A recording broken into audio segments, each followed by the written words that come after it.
Emma, you like the fish head? What's the best part of the fish head? The eye. The eye? Goodness, Emma Liao. Where's the crowd? Show me how you eat it.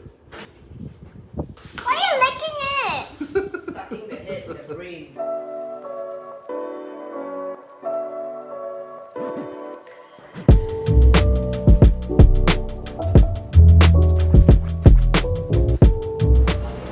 Hello, good late morning.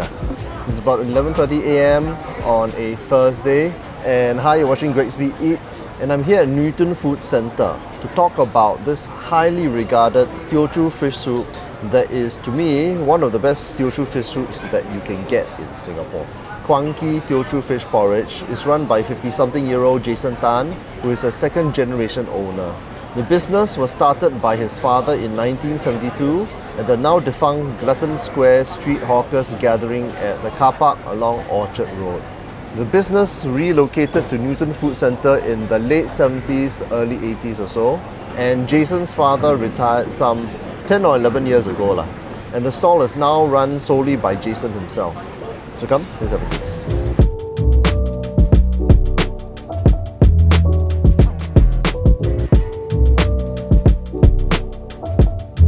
两个 fish soup 一个12块，一个6块，还要一个黑白放那个牛奶，对，不要放，不要放，没有 fish roll。没有 fish roll 哎呀，谢谢啊，小心啊。谢谢。Okay, so I'm back with the two variations of the stall's fish soup. The classic Teochew fish soup, which is these two over here, and a Cantonese style fish soup where the broth is milky. I got the most expensive portions now, okay, which is $12 per bowl, which are actually these two over here. The prices are 6, 8, 10 and 12. I ordered a $6 bowl just to show you what the $6 portion is like and how much fish you get and so on and so forth, okay.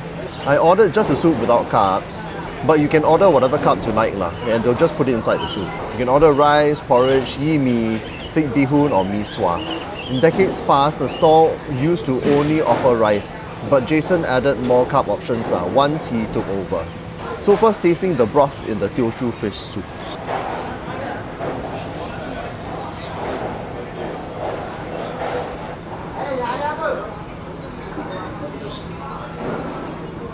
This is heavenly, I tell you. Now, this fish broth itself, right, is the main reason why you come to the stall. It's full-bodied, yet very soulful and full of fish flavour, yet it's very delicate at the same time. It's the only stall that I know of that brews their fish soup using only fish bones and nothing else. Other fish soup stalls will adulterate the broth with chicken bones or pork bones. That said, mixing animal and fish bones is actually a very common practice among Cantonese and Teochew fish soup hawkers. On top of that, they also add tang cai, preserved vegetable, seaweed, pork lard, and or dried soulfish powder. So the end result is a flavour that's very full flavoured and in your face, very bold, and the flavours are very busy. But over here, because they use only 100% fish bones, the flavour is simpler, more focused, soulful and pure, yet it's robust and gentle in the savouriness at the same time. The only additional seasonings they add is all fish related seasonings to emphasize that main stock. During the cooking process, some soulfish powder and some fish sauce while cooking the broth with the fish. And a hint of fried onions and spring onions for a bit of herb sweetness and flavour.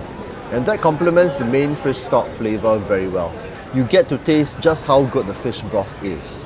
That said, Jason's father used to busy the flavours just a little bit more with additional tang cai, pork lard and seaweed as condiments in the past. But now that's been removed. So the fish soup is pure in taste as it stands. Whether good or bad, that's up to you. As a side note, you'll also notice that the broth is very clear in colour. That's because he throws away the scum of the broth while it cooks, so it results in a clear stock. Next, the fish. This is batang fish, and let's count how many pieces you get for a $12 bowl, okay? $12 is not cheap now, okay, let's put it that way. 3, 4, 5, let's say about 13 pieces, 13, 14 pieces or so. So it's about $1 a piece, maybe about there. And the pieces are about this big or so. And as a comparison, this is what you get in the smaller $6 portion, which is right over here. 7, let's say 7 pieces or so.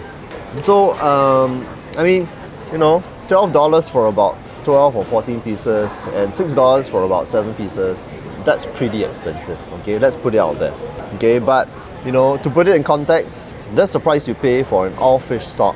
Plus, we're at Newton Food Centre, which is a big tourist spot.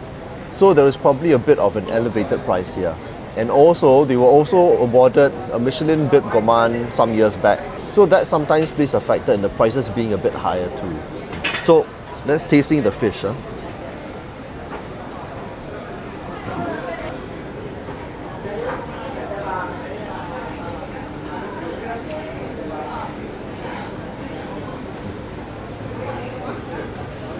The fish is batang, it has a springy bite to it, and the fish is very fresh, very nice.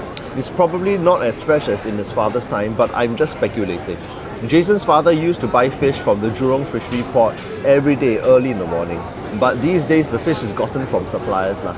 And it's cut reasonably thick so that when you bite into it, there's this nice release of mackerel oils as you chew into the fish lah.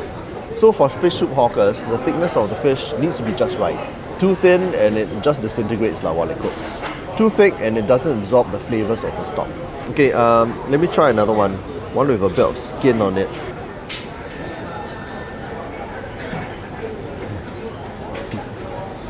Okay, this is the other thing lah, which is that because the broth is so pure and naked and free of oil but still very flavorful, you actually notice every hint of oil in the sliced fish when you bite into it and when you chew into the skin.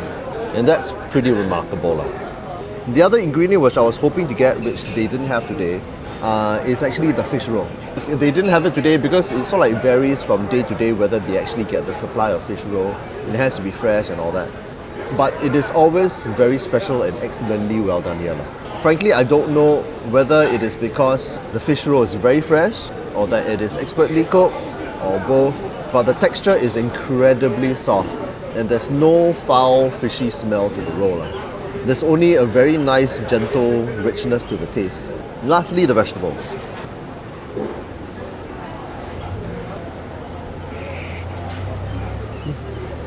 Right. It's Chinese cabbage, and even though it's been swimming in the soup, it hasn't wilted or isn't overly cooked lah. Still quite crunchy. But to be honest, cabbage in a Teochew fish soup is actually a downside for me lah. Because the traditional vegetable you have to use is actually tang o, garland chrysanthemum. And the store used to have it, but they substituted it out lah, I think in the last decade or two. Tang o was great because it gives the soup a very slight earthy and slightly bitter flavour. And it actually makes the soup more complex, but yet it doesn't over-dominate the inherent fish broth at the same time. With lettuce, it makes the soup slightly sweeter instead. It's different, but it's not necessarily better. Okay, next, the Cantonese fish soup. This is a $12 portion with fried fish and plain fish, tasting the broth.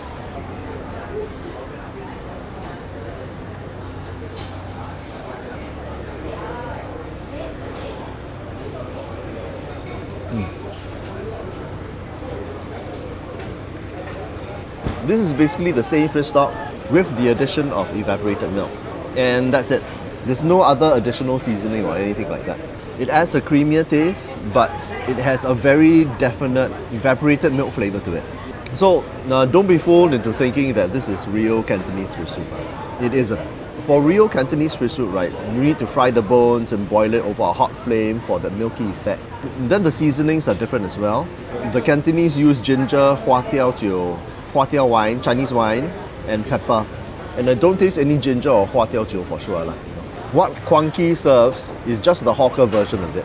According to my research, it came about in the 1980s lah, when there was a Cantonese fish soup craze back then. But that's it, right? The fish soup itself isn't bad. And it's actually very tasty in its own right. It's just not Cantonese fish soup lah. Okay, next, the fish.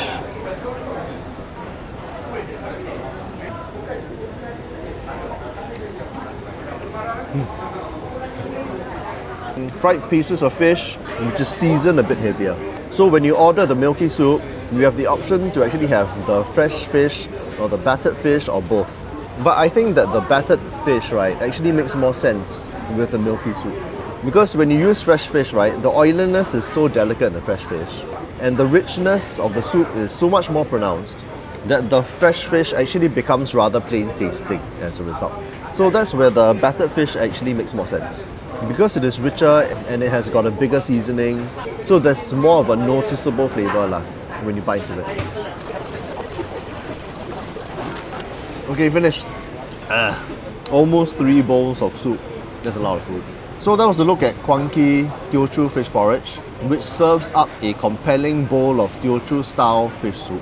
But before I end this vlog, note that there is another Kwang Teochew fish porridge at Punggol 1 Hawker Centre, which opened towards the end of 2022.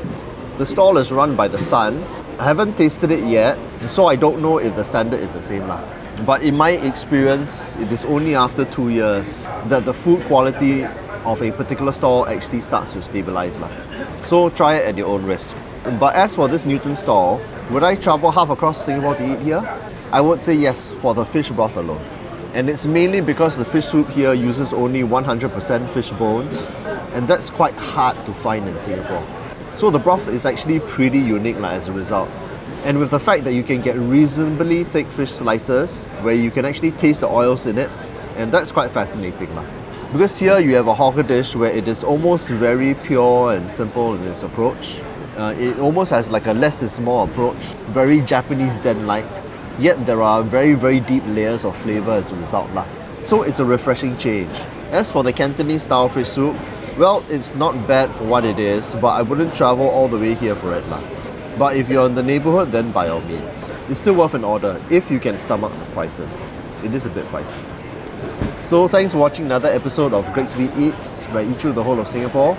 If you liked this episode, give it a like, comment, and subscribe below, and turn on the notifications bell. And I'll see you in the next one for more eating. Bye bye.